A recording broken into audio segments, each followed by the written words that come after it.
네, 안녕하세요. 터미입니다. 오늘의 괴담콜 라디오, 빠져나올 수 없는 요괴, 모선이 괴담입니다. 시청 전에 좋아요, 알림 설정 부탁드리면서 이야기 시작할게요.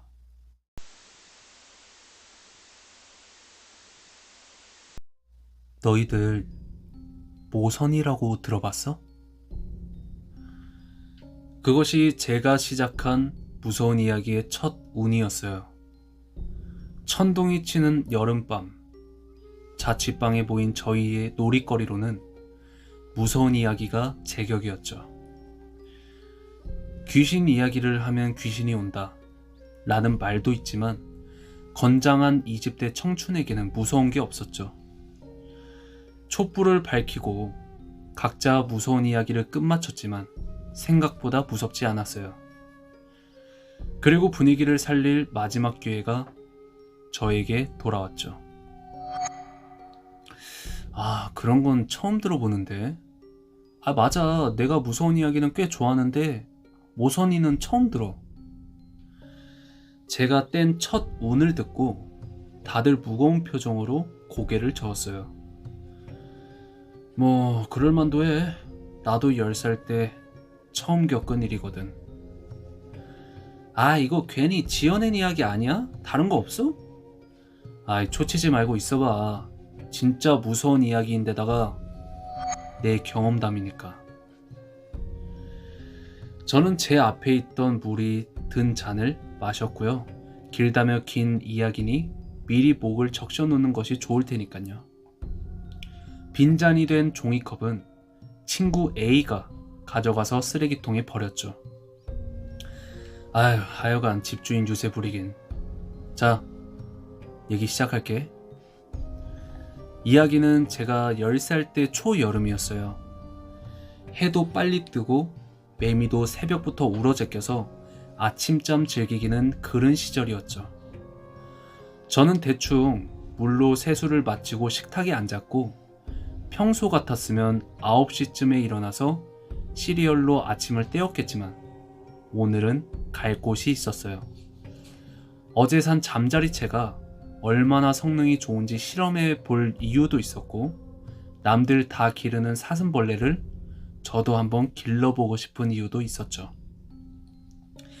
10여 년 전에는 꽤 총구석이어서 자전거를 타고 10분만 나가도 비료 냄새가 가득했고 조금만 더 나가면 사슴벌레 잡을 곳은 사방에 널렸었어요.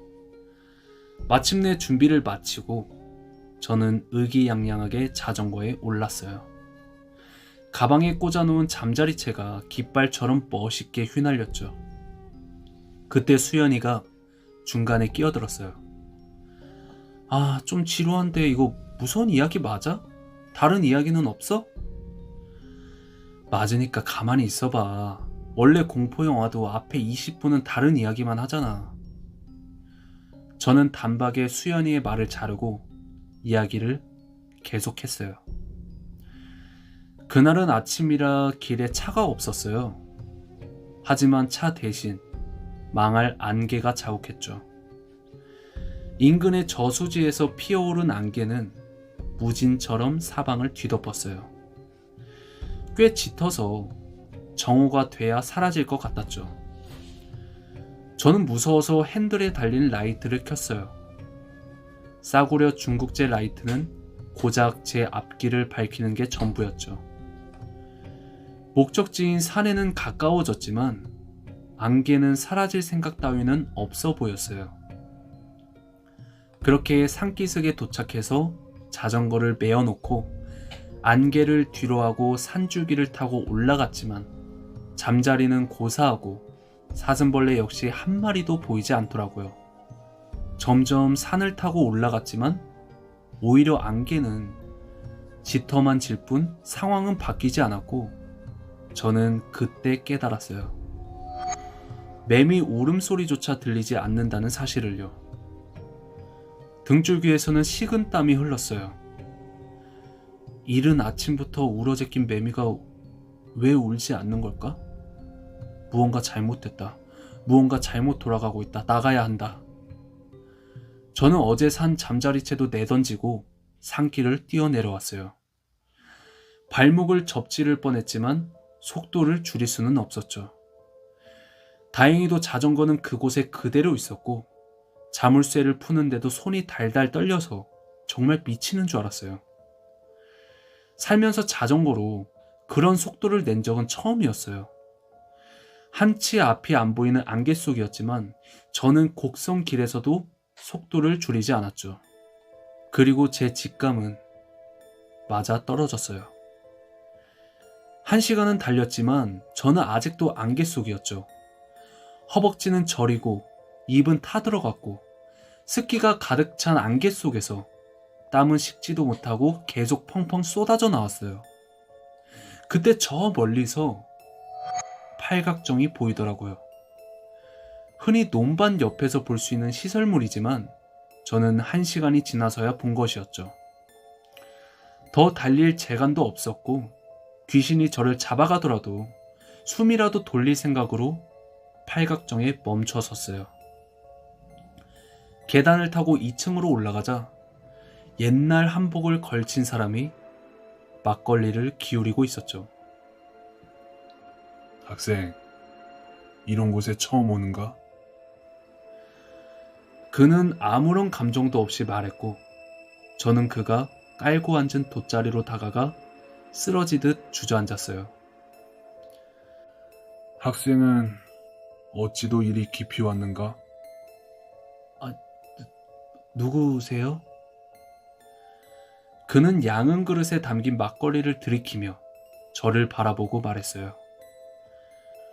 그러는 학생은 누구인데 이 깊은 곳까지 왔는가?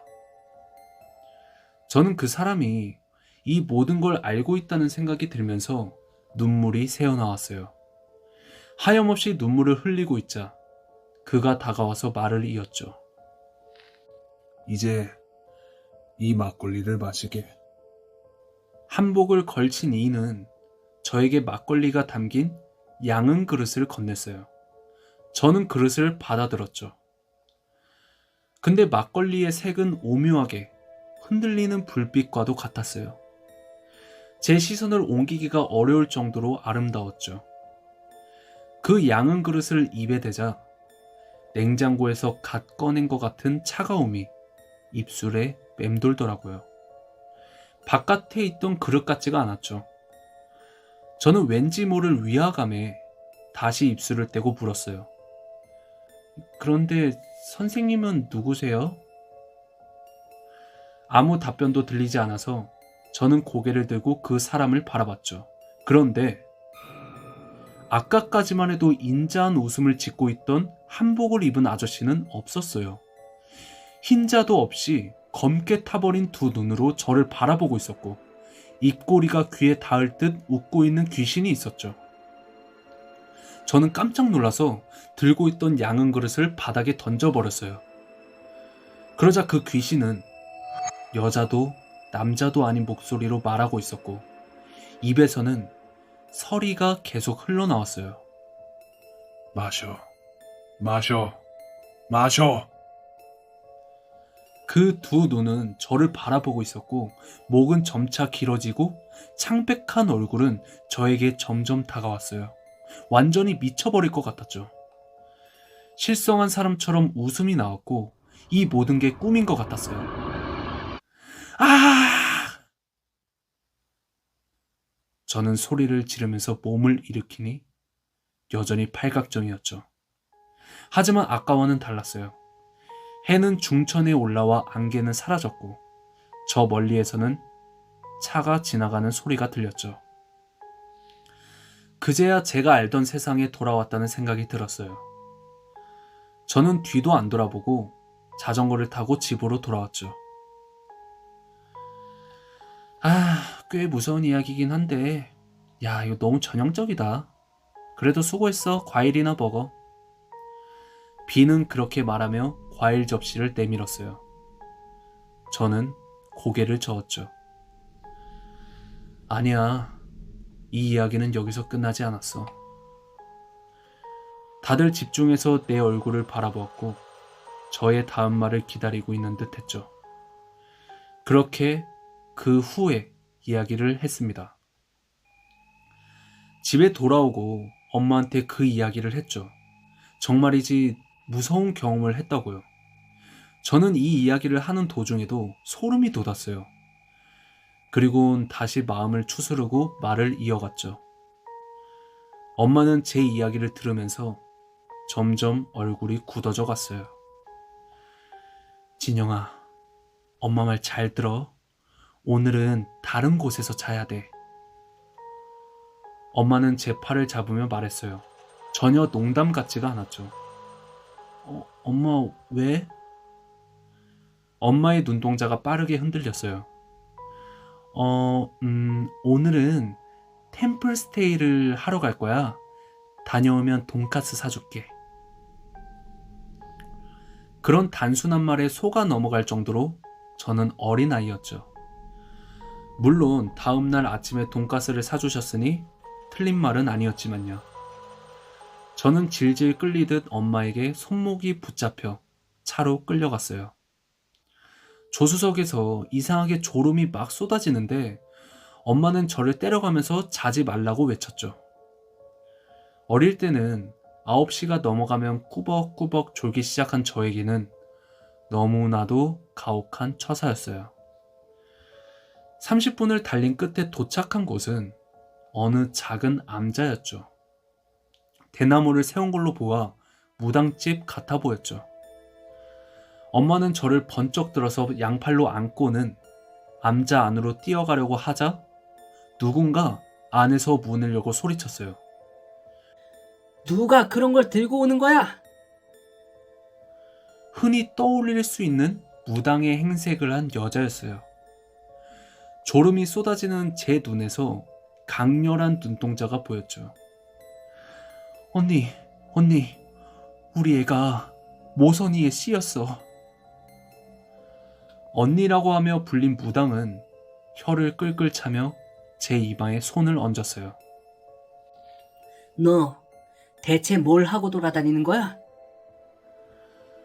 고작 아침에 일어나서 사슴벌레를 잡으러 나간 저는 졸지에 대역주인의 신세가 된 것이었죠. 저는 당장이라도 잠들 것 같았지만 모든 것을 이야기했죠. 사슴벌레, 안개, 매미, 그리고 막걸리를 건넨 아저씨까지도요. 아이고, 재수가 없어도 단단히 없었네. 부정도 안 탄 놈이 모서니에 씌고. 무당은 그렇게 말하고는 엄마에게 들어오라는 손짓을 했고 저는 엄마에 실려 안으로 들어갔어요. 암자 안에는 무섭게 생긴 그림과 과일들로 가득 차 있었죠. 어디서나 흔히 볼 수 있는 무당집이었어요. 하지만 그때는 조금 달랐어요. 방울의 울음소리가 들리는 듯 했고 깃발은 바람이 불지 않아도 흔들리는 것 같았죠. 조금만 기다려라. 곧 부적을 쓸 테니까. 그때까지는 네가 아들이 졸지 않도록 해야 한다. 무당의 목소리는 날카로웠지만 이상하게 안심이 되는 목소리였고 저는 문득 살았다는 생각이 들었죠. 졸음이 쏟아졌지만 그때마다 엄마가 제 허벅지를 꼬집었어요. 됐다. 잘 써졌다. 이제 이걸 입에 물어라. 무당은 그 잘 써졌다던 부적을 잘 뭉쳐서 제 입에 넣어주셨어요. 씁쓸한 맛이 느껴졌고요. 이제 너는 잠이 들 거다. 그럼 꿈속에서 아까 그 귀신을 보게 될 거야. 그 소리를 듣자 물밀듯 밀려오는 잠이 일순간 사그라들었어요. 그 얼굴이 기억났기 때문이었죠. 하지만 속설없이 뒤이어오는 졸음에 상황은 크게 바뀌지 않았어요.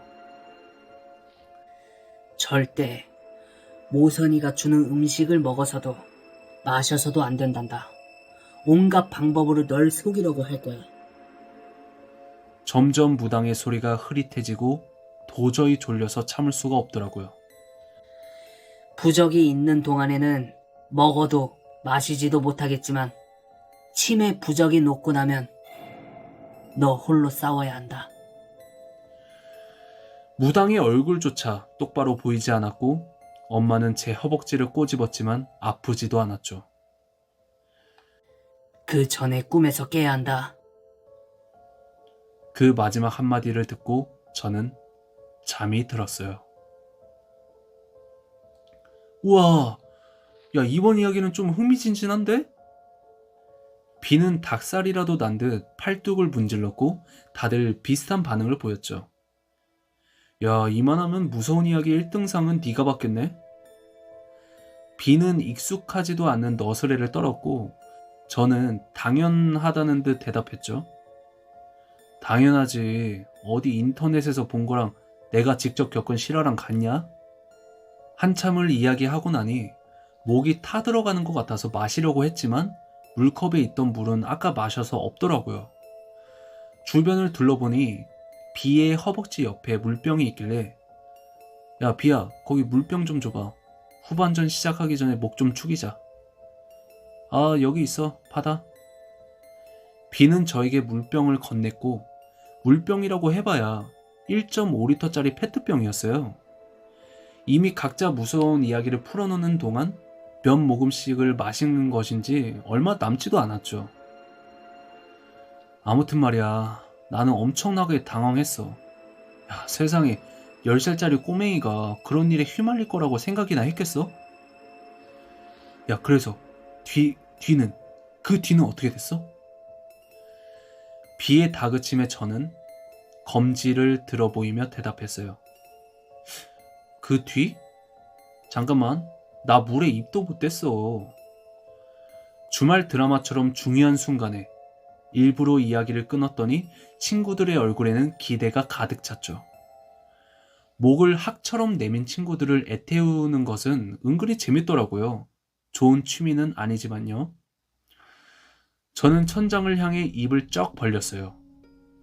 그리고 입술이 닿지 않도록 페트병을 천천히 기울였죠. 그리고 그 물이 나오는 순간 제 입에 투명한 유리창이라도 닫혀있는 듯 튕겨나와 제 목을 따라 흘렀어요. 그리고 그들의 시선이 느껴졌죠. 한마디로 저는 아직 그 꿈에서 못 깨어난 것이고 제 입에 있는 부적은 아직 녹지 않았던 겁니다. 이제 곧 홀로 싸워야 하는 저, 잘 해낼 수 있을까요? 오늘의 괴담은 여기까지였습니다. 굉장히 반전이 있는 괴담이었는데요. 다른 듣고 싶은 괴담이 있으시면 댓글 부탁드리고 마지막으로 좋아요, 알림 설정 부탁드리며 다음 시간에 뵙겠습니다. 감사합니다.